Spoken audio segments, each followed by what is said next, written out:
A republic is a form of government in which power resides in the people, and the government is ruled by elected leaders run according to law, rather than inherited or appointed. In modern times the definition of a republic is also commonly limited to a government which excludes a monarch. Currently, 135 of the world's 206 sovereign states use the word republic as part of their official names. Both modern and ancient republics vary widely in their ideology and composition. In the classical and medieval period of Europe, many states were fashioned on the Roman Republic, which referred to the governance of the city of Rome between it having kings and emperors. The Italian medieval and Renaissance political tradition today referred to as civic humanism, in America, is sometimes considered to derive directly from Roman republicans such as Sallust and Tacitus. However, Greek-influenced Roman authors, such as Polybius and Cicero, sometimes also used the term as a translation for the Greek politeia, which could mean regime generally, but could also be applied to certain specific types of regime which did not exactly correspond to that of the Roman Republic. Republics were not equated with classical democracies such as Athens, but had a democratic aspect. Republics became more common in the Western world starting in the early 19th century, eventually displacing absolute monarchy as the most common form of government. In modern republics the executive is legitimized both by a constitution and by popular suffrage. Montesquieu included both democracies, where all the people have a share and rule, and aristocracies or oligarchies, where only some of the people rule, as republican forms of government. Most often a republic is a sovereign state, but there are also sub-sovereign state entities that are referred to as republics, or which have governments that are described as republican in nature. For instance, Article 4 of the United States Constitution guarantees, to every state in this union a republican form of government. Similarly, the Soviet Union was constitutionally described as a unitary, federal multinational state, composed of 15 republics, 2 of which Ukraine and Belarus had their own seats at the United Nations. Etymology: the term originates as the Latin translation of Greek word politeia. Cicero, among other Latin writers, translated politeia as res publica, and it was in turn translated by Renaissance scholars as republic. The term politeia can be translated as form of government, polity, or regime, and is therefore not always a word for a specific type of regime as the modern word republic is. However, in Book 3 of his Politics, Aristotle was apparently the first classical writer to state that the term politeia can be used to refer more specifically to one type of politeia, only when the citizens at large govern for the public good. It is called by the name common to all governments, governmenta. And also amongst classical Latin, the term republic can be used in a general way to refer to any regime, or in a specific way to refer to governments which work for the public good. In medieval northern Italy, a number of city-states had commune or signoria-based governments. In the late Middle Ages, writers, such as Giovanni Villani, began writing about the nature of these states and the differences from other types of regime. They used terms such as libertas populi, a free people, to describe the states. The terminology changed in the 15th century as the renewed interest in the writings of ancient Rome caused writers to prefer using classical terminology.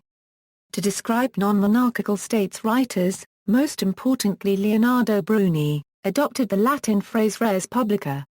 While Bruni and Machiavelli used the term to describe the states of northern Italy, which were not monarchies, the term res publica has a set of interrelated meanings in the original Latin. The term can quite literally be translated as public matter. It was most often used by Roman writers to refer to the state and government, even during the period of the Roman Empire.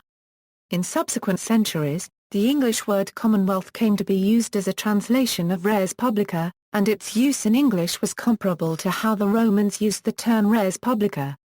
Notably, during the Protectorate of Oliver Cromwell the word Commonwealth was the most common term to call the new monarchless state, but the word republic was also in common use.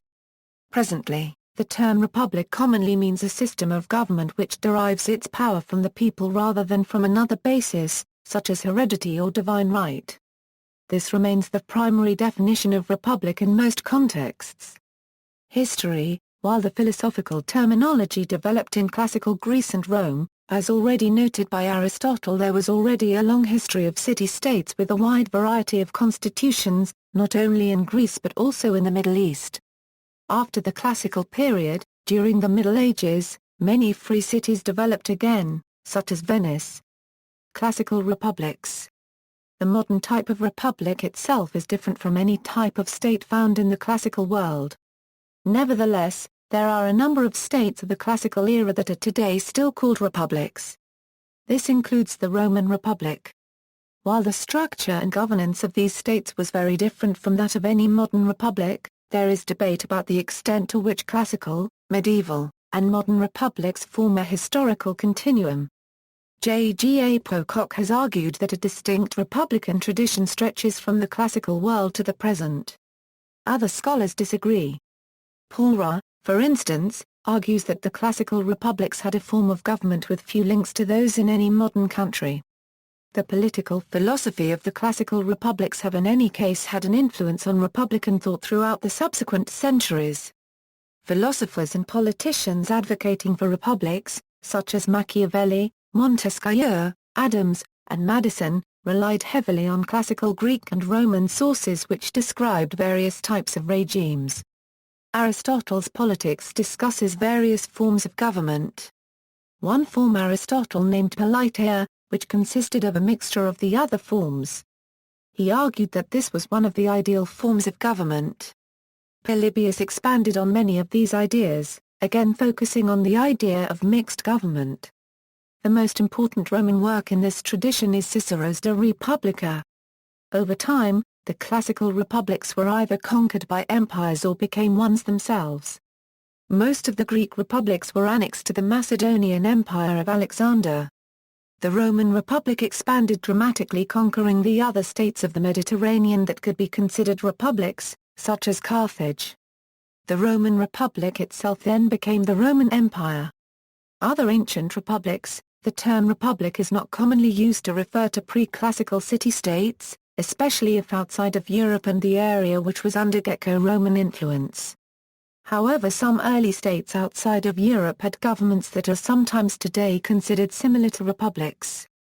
In the ancient Near East, a number of cities of the Eastern Mediterranean achieved collective rule.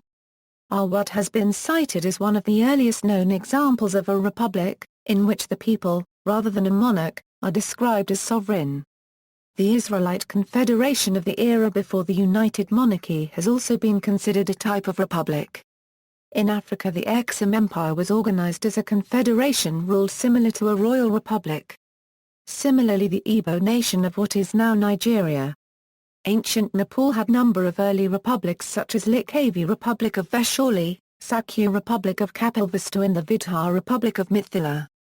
In the early 20th century, a number of Indian scholars, most notably as K. P. Jawarsval, argued that a number of states in ancient India had republican forms of government.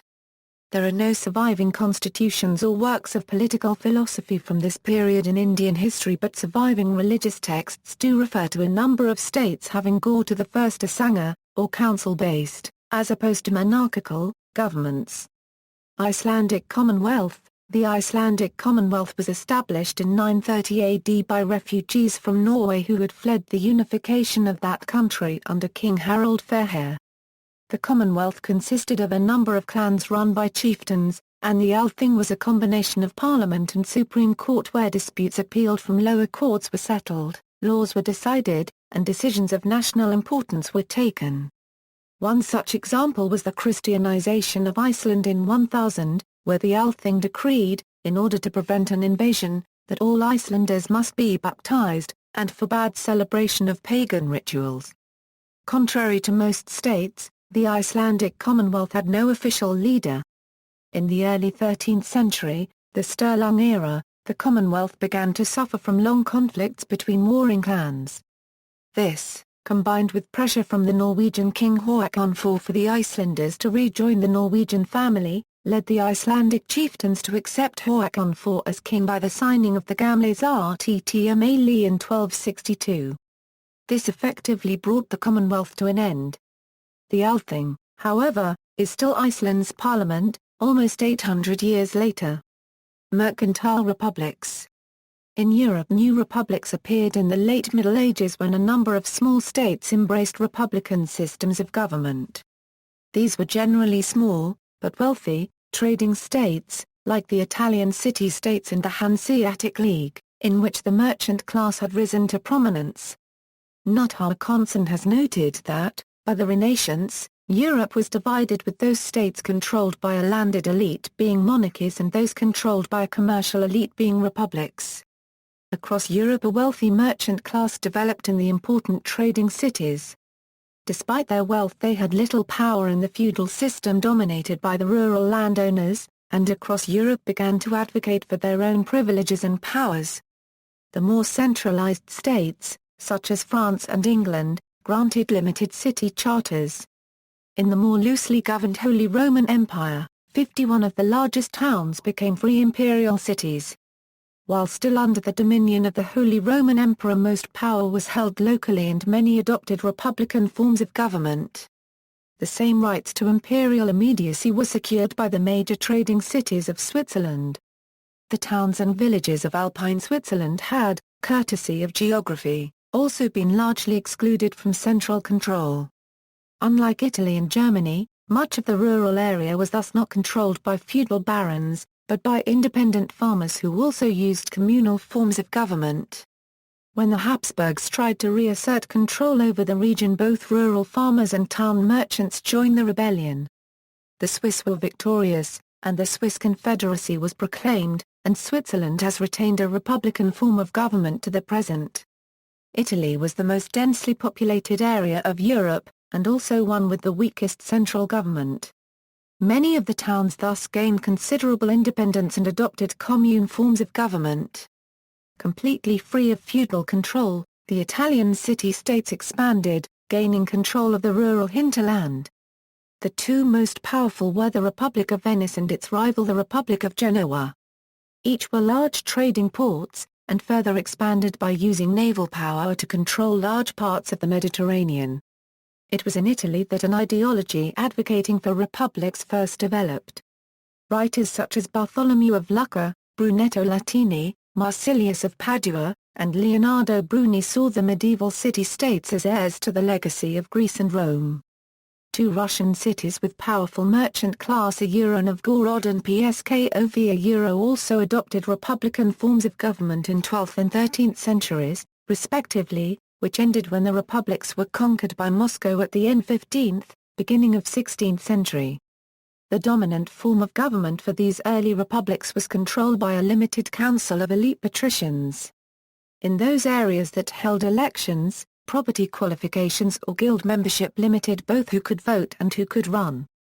In many states no direct elections were held and council members were hereditary or appointed by the existing council. This left the great majority of the population without political power, and riots and revolts by the lower classes were common.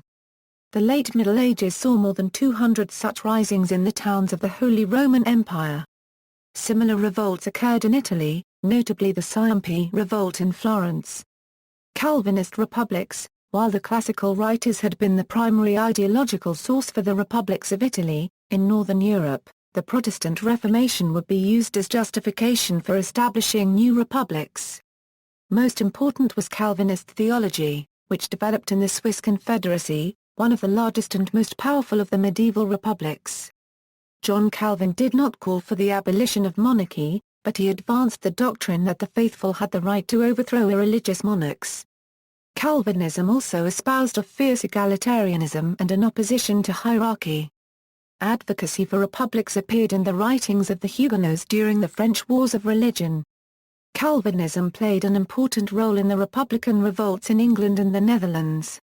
Like the city-states of Italy and the Hanseatic League, both were important trading centers, with a large merchant class prospering from the trade with the New World.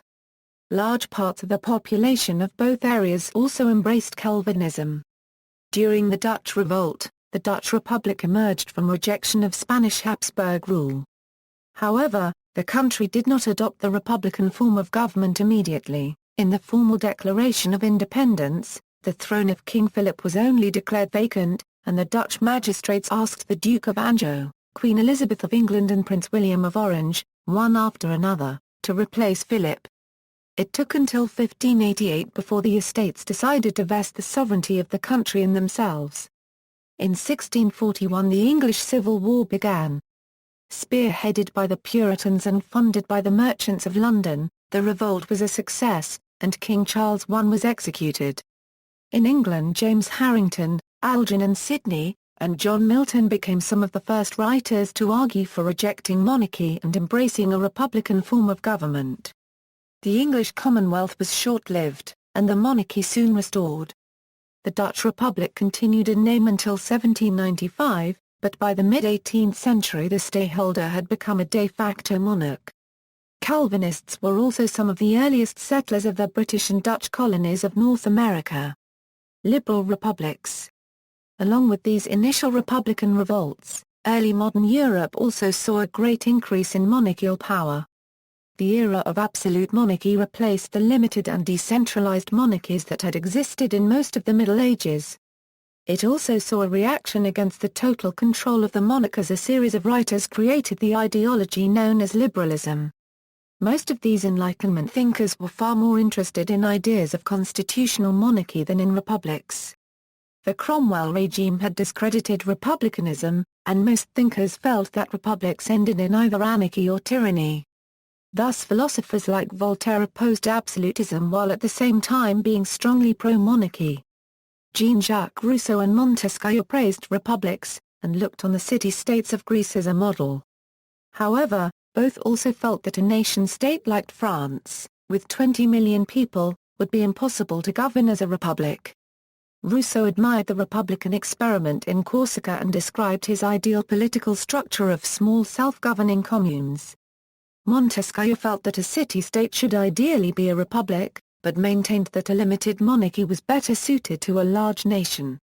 The American Revolution began as a rejection only of the authority of the British Parliament over the colonies, not of the monarchy. The failure of the British monarch to protect the colonies from what they considered the infringement of their rights to representative government, the monarch's branding of those requesting redress as traitors, and his support for sending combat troops to demonstrate authority resulted in widespread perception of the British monarchy as tyrannical. With the United States Declaration of Independence, the leaders of the revolt firmly rejected the monarchy and embraced republicanism. The leaders of the revolution were well versed in the writings of the French liberal thinkers, and also in the history of the classical republics. John Adams had notably written a book on republics throughout history. In addition, the widely distributed and popularly read aloud tract Common Sense, by Thomas Paine, succinctly and eloquently laid out the case for republican ideals and independence to the larger public. The Constitution of the United States, ratified in 1789, created a relatively strong federal republic to replace the relatively weak Confederation under the first attempt at a national government, with the Articles of Confederation and Perpetual Union ratified in 1783. The first 10 amendments to the Constitution, called the United States Bill of Rights, guaranteed certain natural rights fundamental to republican ideals that justified the revolution. The French Revolution was also not republican at its outset. Only after the flight to Varennes removed most of the remaining sympathy for the king was a republic declared and Louis XVI sent to the guillotine. The stunning success of France in the French Revolutionary Wars saw republics spread by force of arms across much of Europe as a series of client republics were set up across the continent. The rise of Napoleon saw the end of the French First Republic, and his eventual defeat allowed the victorious monarchies to put an end to many of the oldest republics on the continent, including Venice, Genoa, and the Dutch. Outside of Europe, another group of republics was created as the Napoleonic Wars allowed the states of Latin America to gain their independence. Liberal ideology had only a limited impact on these new republics. The main impetus was the local European-descended Creole population in conflict with the peninsulas, governors sent from overseas. The majority of the population in most of Latin America was of either African or Amerindian descent, and the Creole elite had little interest in giving these groups power and broad-based popular sovereignty. Simón Bolívar, both the main instigator of the revolts and one of its most important theorists, was sympathetic to liberal ideals but felt that Latin America lacked the social cohesion for such a system to function and advocated autocracy as necessary. In Mexico, this autocracy briefly took the form of a monarchy in the First Mexican Empire. Due to the Peninsular War, the Portuguese court was relocated to Brazil in 1808. Brazil gained independence as a monarchy on September 7, 1822, and the Empire of Brazil lasted until 1889. In the other states, various forms of autocratic republic existed until most were liberalized at the end of the 20th century. The French Second Republic was created in 1848, and the French Third Republic in 1871. Spain briefly became the First Spanish Republic, but the monarchy was soon restored. By the start of the 20th century, France, Switzerland, and San Marino remained the only republics in Europe. Before World War I, the Portuguese Republic, established by the Revolution of October 5, 1910, was the first of the 20th century. This would encourage new republics in the aftermath of the war, when several of the largest European empires collapsed. The German Empire, Austro-Hungarian Empire, Russian Empire, and Ottoman Empire were then replaced by republics. New states gained independence during this turmoil, and many of these, such as Ireland, Poland, Finland and Czechoslovakia, chose republican forms of government. In 1931, the Second Spanish Republic turned into a civil war that would be the prelude of World War II. Republican ideas were spreading, especially in Asia. The United States began to have considerable influence in East Asia in the later part of the 19th century, with Protestant missionaries playing a central role. The liberal and Republican writers of the West also exerted influence. These combined with native Confucian-inspired political philosophy that had long argued that the populace had the right to reject unjust government that had lost the mandate of heaven. Two short-lived republics were proclaimed in East Asia, the Republic of Formosa and the First Philippine Republic. China had seen considerable anti-Qing sentiment, and a number of protest movements developed calling for constitutional monarchy. The most important leader of these efforts was Sun Yat-sen, whose three principles of the people combined American, European, and Chinese ideas. The Republic of China was proclaimed on January 1, 1912. Decolonization. In the years following World War II, most of the remaining European colonies gained their independence, and most became republics. The two largest colonial powers were France and the United Kingdom.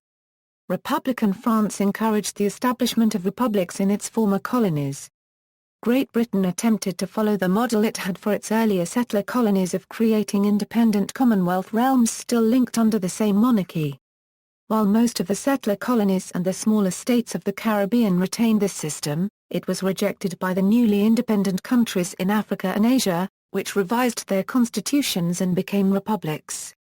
Britain followed a different model in the Middle East. It installed local monarchies in several colonies and mandates including Iraq, Jordan, Kuwait, Bahrain, Oman, Yemen and Libya. In subsequent decades, revolutions and coups overthrew a number of monarchs and installed republics. Several monarchies remain, and the Middle East is the only part of the world where several large states are ruled by monarchs with almost complete political control. Socialist Republics. In the wake of the First World War, the Russian monarchy fell during the Russian Revolution. The Russian Provisional Government was established in its place on the lines of a liberal republic, but this was overthrown by the Bolsheviks who went on to establish the Union of Soviet Socialist Republics. This was the first republic established under Marxist-Leninist ideology. Communism was wholly opposed to monarchy, and became an important element of many republican movements during the 20th century. The Russian Revolution spread into Mongolia, and overthrew its theocratic monarchy in 1924. In the aftermath of the Second World War, the Communists gradually gained control of Romania, Bulgaria, Yugoslavia, Hungary and Albania, ensuring that the states were re-established as socialist republics rather than monarchies. Communism also intermingled with other ideologies. It was embraced by many national liberation movements during decolonization. In Vietnam, Communist Republicans pushed aside the Nguyen dynasty, and monarchies in neighboring Laos and Cambodia were overthrown by communist movements in the 1970s. Arab socialism contributed to a series of revolts and coups that saw the monarchies of Egypt, Iraq, Libya, and Yemen ousted. In Africa, Marxist-Leninism and African socialism led to the end of monarchy and the proclamation of republics in states such as Burundi and Ethiopia. Islamic republics. Islamic political philosophy has a long history of opposition to absolute monarchy, notably in the work of al-Farabi. Sharia law took precedence over the will of the ruler, and electing rulers by means of the shura was an important doctrine. While the early caliphate maintained the principles of an elected ruler, later states became hereditary or military dictatorships, though many maintained some pretense of a consultative shura. None of these states are typically referred to as republics. The current usage of republic in Muslim countries is borrowed from the Western meaning, adopted into the language in the late 19th century. The 20th century saw republicanism become an important idea in much of the Middle East, as monarchies were removed in many states of the region. Iraq became a secular state. Some nations, such as Indonesia and Azerbaijan, began as secular. In Iran, the 1979 revolution overthrew the monarchy and created an Islamic republic based on the ideas of Islamic democracy. Head of state, structure. With no monarch, most modern republics use the title president for the head of state. Originally used to refer to the presiding officer of a committee or governing body in Great Britain, the usage was also applied to political leaders, including the leaders of some of the 13 colonies. In full, the President of the Council. The first republic to adopt the title was the United States of America. Keeping its usage as the head of a committee, the President of the Continental Congress was the leader of the original Congress. When the new Constitution was written, the title of President of the United States was conferred on the head of the new executive branch. Today the majority of republics use the title President for the head of state. If the head of state of a republic is also the head of government, this is called a presidential system. There are a number of forms of presidential government. A full presidential system has a president with substantial authority and a central political role. In other states the legislature is dominant and the presidential role is almost purely ceremonial and apolitical, such as in Germany and India. These states are parliamentary republics and operate similarly to constitutional monarchies, with parliamentary systems where the power of the monarch is also greatly circumscribed. In parliamentary systems the head of government, most often titled Prime Minister, exercises the most real political power. Semi-presidential systems have a president as an active head of state, but also have a head of government with important powers. The rules for appointing the president and the leader of the government, in some republics, permit the appointment of a president and a prime minister who have opposing political convictions. In France, when the members of the ruling cabinet and the president come from opposing political factions, this situation is called cohabitation. In some countries, like Switzerland and San Marino, the head of state is not a single person but a committee of several persons holding that office. The Roman Republic had 2 consuls, elected for a 1-year term by the Comitia Centuriata, consisting of all adult, free-born males who could prove citizenship. Election. In liberal democracies, presidents are elected either directly by the people or indirectly by a parliament or council. Typically in presidential and semi-presidential systems the president is directly elected by the people, or is indirectly elected as done in the United States. In that country the president is officially elected by an electoral college, chosen by the states, all of which do so by direct election of the electors. The indirect election of the president through the electoral college conforms to the concept of republic as one with a system of indirect election. In the opinion of some, direct election confers legitimacy upon the president and gives the office much of its political power. However, this concept of legitimacy differs from that expressed in the United States Constitution, which established the legitimacy of the United States President as resulting from the signing of the Constitution by 9 states. The idea that direct election is required for legitimacy also contradicts the spirit of the Great Compromise, whose actual result was manifest in the clause that provides voters in smaller states with slightly more representation in presidential selection than those in large states. In states with a parliamentary system, the president is usually elected by the parliament. This indirect election subordinates the president to the parliament, and also gives the president limited legitimacy and turns most presidential powers into reserve powers that can only be exercised under rare circumstance. There are exceptions where elected presidents have only ceremonial powers, such as in Ireland. Ambiguities: the distinction between a republic and a monarchy is not always clear. The constitutional monarchies of the former British Empire and Western Europe today have almost all real political power vested in the elected representatives, with the monarchs only holding either theoretical powers, no powers, or rarely used reserve powers. Real legitimacy for political decisions comes from the elected representatives and is derived from the will of the people. While hereditary monarchies remain in place, political power is derived from the people as in a republic. These states are thus sometimes referred to as crowned republics. Terms such as liberal republic are also used to describe all of the modern liberal democracies. There are also self-proclaimed republics that act similarly to monarchies with absolute power vested in the leader and passed down from father to son.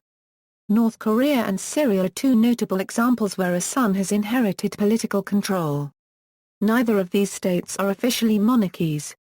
There is no constitutional requirement that power be passed down within one family, but it has occurred in practice. There are also elective monarchies where ultimate power is vested in a monarch, but the monarch is chosen by some manner of election. A current example of such a state is Malaysia, where the Yang di-Pertuan Agong is elected every 5 years by the Conference of Rulers composed of the 9 hereditary rulers of the Malay states, and the Vatican City State, where the Pope is selected by cardinal electors, currently all cardinals under a specific age. While rare today, elective monarchs were common in the past. The Holy Roman Empire is an important example, where each new emperor was chosen by a group of electors. Islamic states also rarely employed primogeniture, instead relying on various forms of election to choose a monarch successor. The Polish Euro-Lithuanian Commonwealth had an elective monarchy, with a wide suffrage of some 500,000 nobles. The system, known as the Golden Liberty, had developed as a method for powerful landowners to control the crown. The proponents of this system looked to classical examples, and the writings of the Italian Renaissance, and called their elective monarchy res expospolita, based on res publica. Subnational republics, in general, being a republic also implies sovereignty, as for the state to be ruled by the people it cannot be controlled by a foreign power. There are important exceptions to this. For example, republics in the Soviet Union were member states which had to meet 3 criteria to be named republics: be on the periphery of the Soviet Union so as to be able to take advantage of their theoretical right to secede, be economically strong enough to be self-sufficient upon secession, and be named after at least 1 million people of the ethnic group which should make up the majority population of said republic. It is sometimes argued that the former Soviet Union was also a supranational republic, based on the claim that the member states were different nations. Socialist Federative Republic of Yugoslavia was a federal entity composed of 6 republics. Each republic had its parliament, government, institute of citizenship, constitution, etc., but certain functions were delegated to the federation. Each republic also had a right of self-determination according to the conclusions of the second session of the AVNOJ and according to the federal constitution. States of the United States are required, like the federal government, to be republican in form, with final authority resting with the people. This was required because the states were intended to create and enforce most domestic laws, with the exception of areas delegated to the federal government and prohibited to the states. The founding fathers of the country intended most domestic laws to be handled by the states. Requiring the states to be a republic in form was seen as protecting the citizens' rights and preventing a state from becoming a dictatorship or monarchy, and reflected unwillingness on the part of the original 13 states to unite with other states that were not republics. Additionally, this requirement ensured that only other republics could join the Union. In the example of the United States, the original 13 British colonies became independent states after the American Revolution, each having a republican form of government.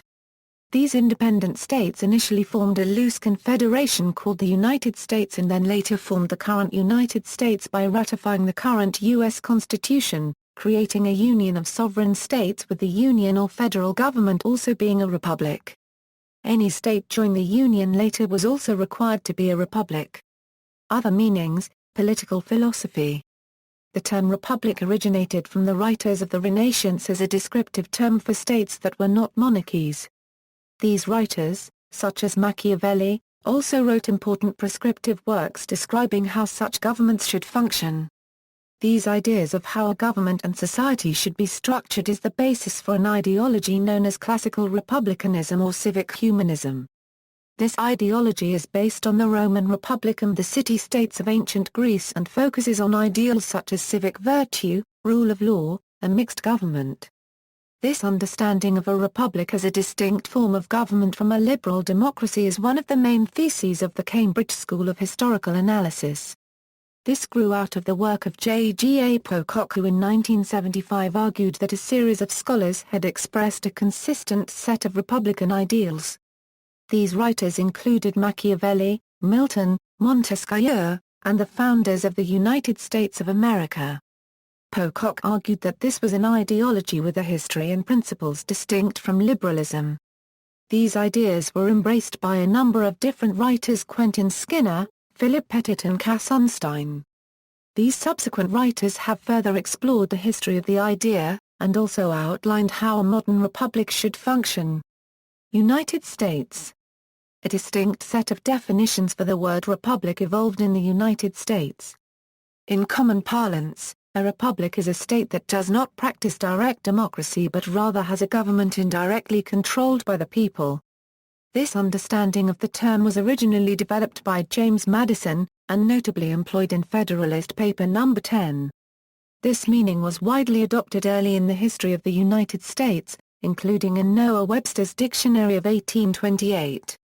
It was a novel meaning to the term.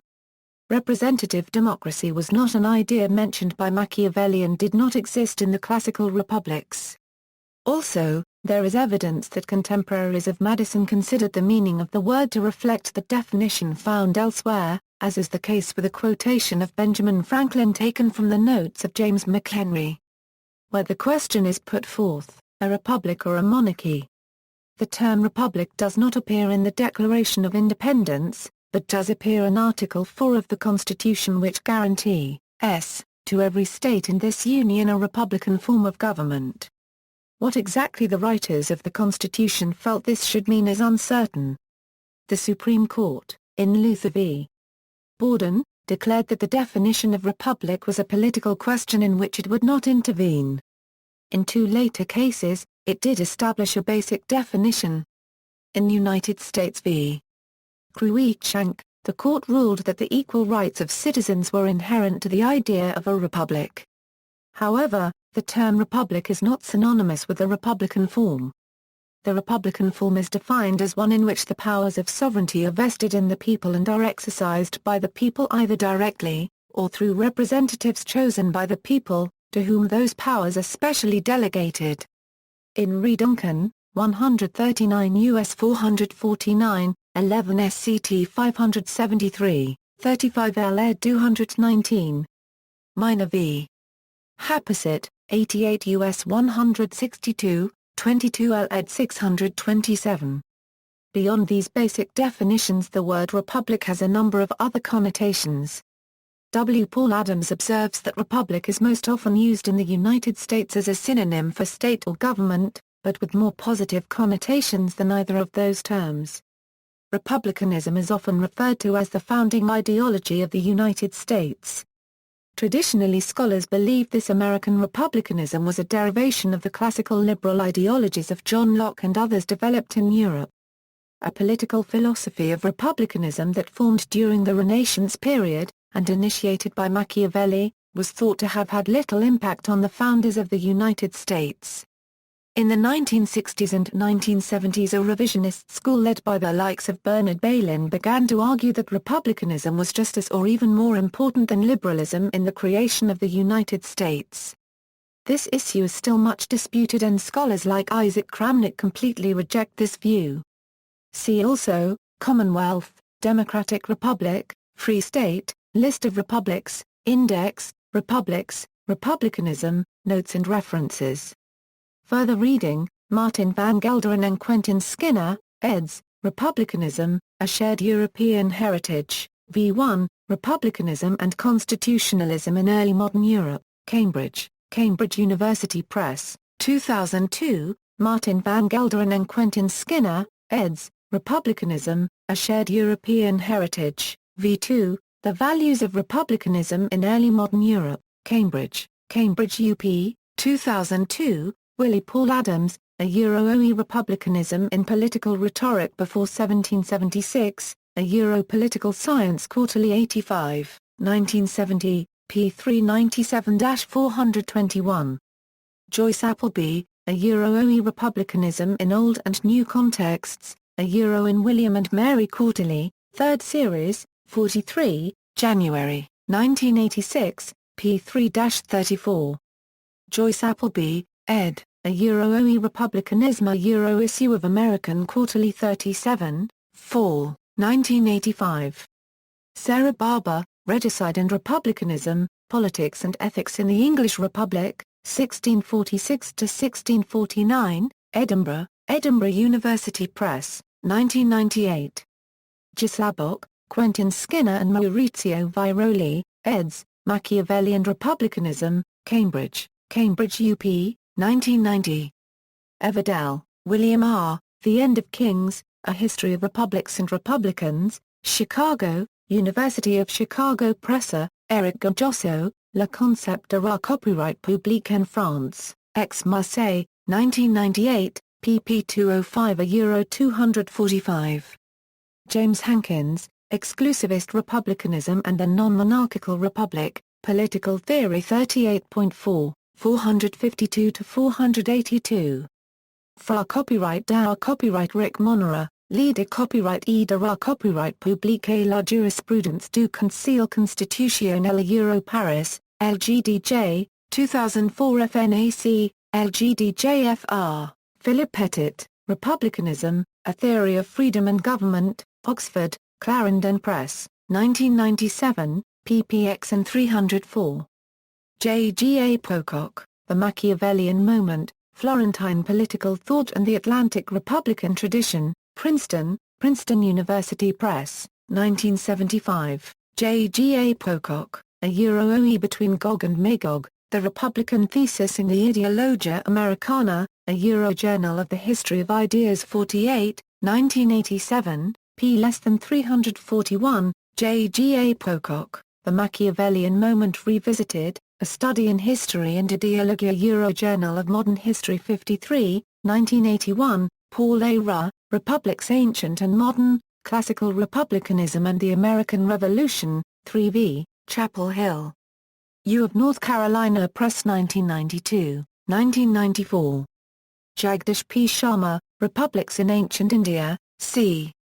1500 BC-500 BC, 1968, David Wootton, ed., Republicanism, Liberty, and Commercial Society, 1649-1776, Stanford, California, Stanford University Press, 1994.